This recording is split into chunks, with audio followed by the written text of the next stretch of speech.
Corona संक्रमण का असर अब शैक्षणिक गतिविधियों और शुल्क प्रतिपूर्ति पर भी पड़ने लगा है। एक ओर जहां प्रवेश प्रक्रिया और परीक्षाएं लेट हो रही है, तो दूसरी ओर शिक्षा से जुड़ी योजनाओं पर भी इसका असर देखने मिल रहा है। समाज कल्याण विभाग की ओर से आर्थिक रूप से कमजोर छात्रों को दी जाने वाली शुल्क प्रतिपूर्ति का भुगतान भी प्रभावित हुआ है, जिसके चलते देश में करोड़ों विद्यार्थी शुल्क प्रतिपूर्ति और छात्रवृत्ति का इंतजार कर रहे हैं। देश में हर साल करोड़ों अनुसूचित जाति व जनजाति के साथ पिछड़ा वर्ग और सामान्य वर्ग के विद्यार्थियों को शुल्क प्रतिपूर्ति का वजीफा दिया जाता है। बेसिक शिक्षा से लेकर इंजीनियरिंग और डॉक्टरी की पढ़ाई करने वाले विद्यार्थियों को फीस शुल्क प्रतिपूर्ति के रूप में दी जाती है, लेकिन कोरोना संकट के चलते कई राज्यों में शुल्क प्रतिपूर्ति रोक दी गई है। इसे लेकर विभिन्न राज्यों के विद्यार्थियों ने अम्बेडकराइट पार्टी ऑफ इंडिया के पदाधिकारियों से शिकायत की, जिस पर एपीआई के राष्ट्रीय अध्यक्ष धीमान विजय मानकर साहब ने एक वीडियो जारी करते हुए विभिन्न राज्यों के पार्टी पदाधिकारियों से कहा है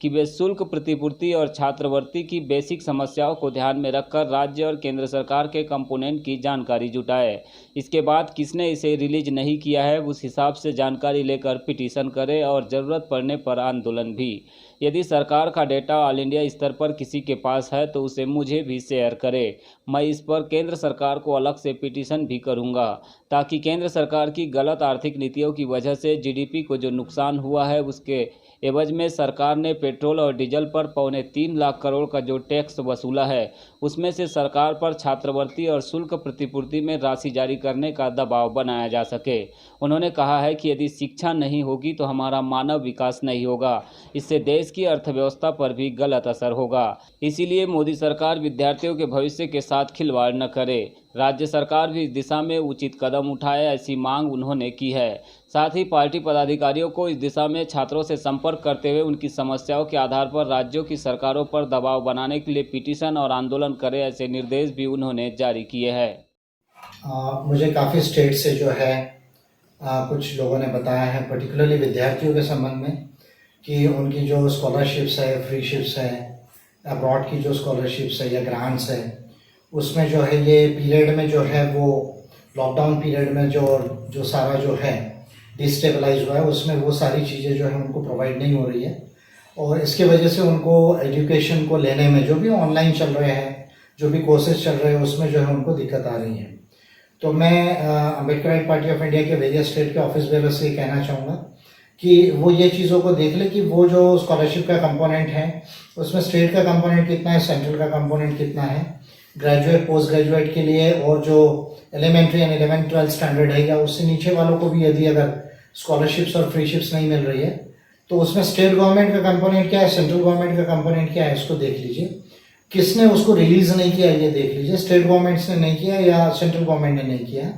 और उस हिसाब से जो है वो पिटिशंस कर सकते हैं और पिटिशन करके एजिटेशन करें। अगर सेंट्रल गवर्नमेंट का कहीं कोई ऑल इंडिया लेवल का डेटा अगर आपके पास में है कि भाई सेंट्रल गवर्नमेंट ने एक्सक्लूसिवली इतना % जो है वो रिलीज नहीं किया है, तो वो डेटा मुझे भेजे,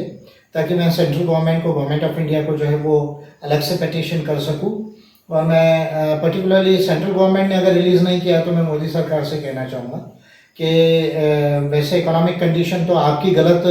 आर्थिक नीतियों के वजह से ही जो है वो नीचे आई है। -7.5% जीडीपी जो है वो डाउन हुआ है, और जो अगले साल का जो प्रोजेक्शन है वो लगभग 8% के आसपास जो है वो अभी आ रहे हैं। तो आपकी गलत आर्थिक नीतियों ने जो है वो भारत में काफ़ी आर्थिक लॉस किया है, और उसके बावजूद अभी भी पेट्रोल और डीजल पे आप जो है वो सेंट्रल जो टैक्सेस ले रहे हैं 32 रुपये के आसपास जो है, और लगभग 3.25 लाख करोड़ रुपए आप ऑलरेडी इससे टैक्सेस ले चुके हैं। तो उसमें का एलोकेशन जो है वो स्कॉलरशिप्स के लिए और फ्रीशिप्स के लिए, ग्रांट्स के लिए जो है वो देना चाहिए, क्योंकि मेरे लिहाज से everything else can wait except life but not education. Everything else can wait except life but not education. अगर शिक्षा यदि नहीं होगी तो हमारा मानव विकास नहीं होगा, मानव स्किल्स जो है वो डेवलप नहीं होंगे, और भारत की अर्थव्यवस्था पर भी इसका जो है वो नेगेटिव इम्पैक्ट पड़ेगा। तो भविष्य के साथ विद्यार्थियों के मोदी सरकार ना खेले,